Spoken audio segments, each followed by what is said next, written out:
जो भी पढ़ती थी सेलेक्टिव पढ़ती थी, समय के अनुसार समय को महत्व दिया करती थी। दोस्तों, अगर आप भी भारत के सबसे कठिन परीक्षाओं में से एक संघ लोक सेवा आयोग यानी कि यूपीएससी सिविल सर्विसेज की तैयारी घर में रह करके बिना किसी कोचिंग के कर रहे हैं, तो आज आपको दिव्या तंवर मैम का ये वीडियो जरूर देखना चाहिए, जिससे आपको एग्जाम के लिए एक प्रॉपर गाइडेंस और स्ट्रेटेजी के साथ एक अच्छा मोटिवेशन मिलेगा। गरीब परिवार की एक बेटी दिव्या, जिनके पास इतने पैसे नहीं हुआ करते थे कि बड़े बड़े कोचिंग में जाकर फीस देकर अपनी पढ़ाई पूरी कर सके, और अपनी स्थिति को देखते हुए गांव में किसी को बताए बिना इस लड़की ने 1.5 साल की कड़ी मेहनत करके जो है यूपीएससी सिविल सर्विस जैसे परीक्षा को अपने घर में ही रह करके हिंदी मीडियम से, वो भी अपने पहले प्रयास में क्रैक करके दिखा दिया। अपनी स्ट्रेटेजी को शेयर करते हुए दिव्या ने कहा कि जब भी पढ़ती थी तो सेलेक्टिव और सिलेबस के अकॉर्डिंग ही पढ़ती थी। हाँ, ये जानती थी कि यूपीएससी का सिलेबस बहुत ही वास्ट और बड़ा है, इसीलिए कम ही पढ़ पाती थी, मगर जिस किसी भी टॉपिक को पढ़ती थी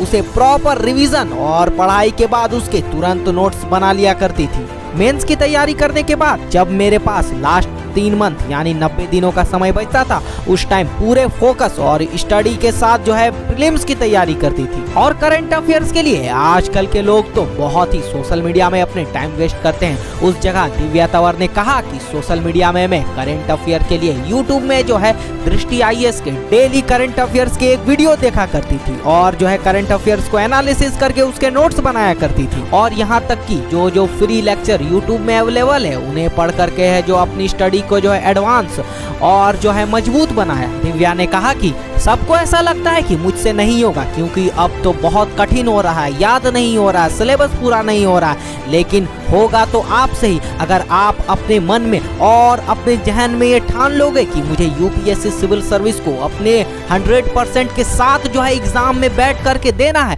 तो आपका निश्चित ही जो है यूपीएससी सिविल सर्विस क्रैक होगा। क्योंकि मेरे परिवार के पास उतने पैसे नहीं हुआ करते थे, इसीलिए जो है कोचिंग के टेस्ट सीरीज खरीद के उसके प्रॉपर जो है मॉक टेस्ट लगाती थी। और आखिर में दिव्या मैम ने कहा कि यूपीएससी के लिए घंटे मैटर नहीं करते, लेकिन फिर भी अगर आप यूपीएससी सिविल सर्विस की तैयारी कर रहे हैं तो आपको तो कंपलसरी ही 8 से 9 घंटे एवरेज अपनी स्टडी में देना ही होगा। और कहा कि अगर आप समय रहते हुए अपने यूपीएससी सिलेबस को अच्छी तरह से कंप्लीट नहीं कर पाओगे तो आगे चल के कहीं ना कहीं आपको जो है थोड़ी सी दिक्कत और कहीं ना कहीं यूपीएससी सिलेबस को पूरा करने में प्रेशर सा महसूस होगा। इसीलिए अगर आपके पास अभी समय है तो समय के साथ अपनी स्टडी को बैलेंस जरूर करें, जिससे आपको कठिन एग्जाम को भी क्रैक करने में ज्यादा कठिनाई महसूस ना हो। दोस्तों, आपको दिव्या मैम की स्ट्रेटेजी और संघर्ष भरी स्टोरी को सुन करके कैसा लगा हमें कमेंट सेक्शन में तो लिखना मत भूलिएगा। और इसी तरह के हेल्पफुल और मोटिवेशनल वीडियो के लिए हमारे चैनल को लाइक, सब्सक्राइब एंड शेयर तो जरूर कर लीजिएगा। दोस्तों, मिलते हैं नेक्स्ट वीडियो में।